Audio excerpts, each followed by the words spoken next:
Hi, I'm Day. Welcome to my channel. Today we're going to be doing another Inktober. So thanks for watching, and before we get started, make sure that you subscribe and hit the little bell icon so you can be notified of future videos. Thanks! Alright, well, that was awkward. So I'm going to start trying to film myself, but it's weird standing there like staring at something. Not that this is any less weird, but anyway, let's get started.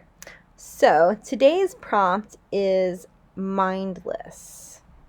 And I really like this one, and I had a lot of like fun ideas for this one that kind of centered around zombies and stuff, just because that's what I thought of. And then I thought about zombies. I was like, well, they eat minds. They're not necessarily mindless. But I thought, what if your skull was full of tentacles? So there we have it. That's what we're doing. Skull full of tentacles.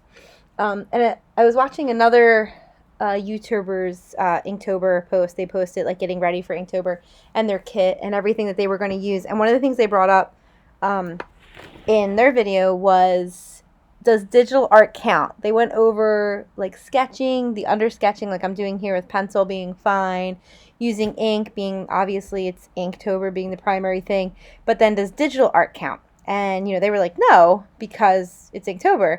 And, like, some people, kind of want digital art to count for Inktober because it's still a drawing challenge and you're still drawing. So I get that because I really like digital art and I really feel comfortable drawing on my iPad and things like that. So I understand that it's still an art challenge, but I think the whole point of it being Inktober is that you're refining a skill using ink.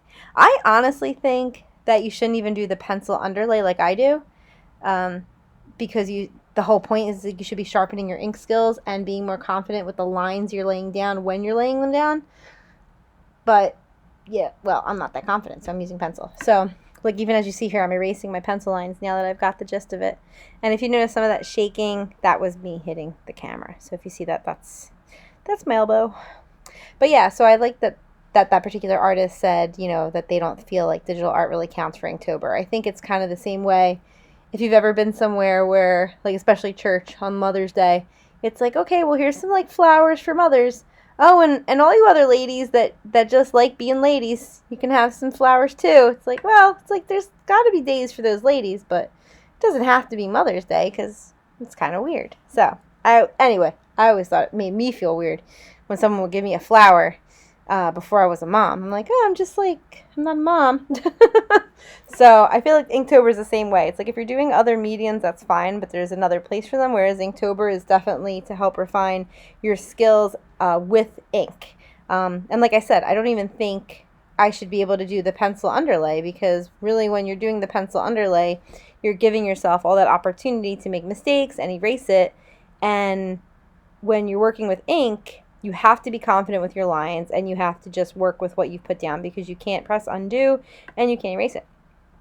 Same with these markers.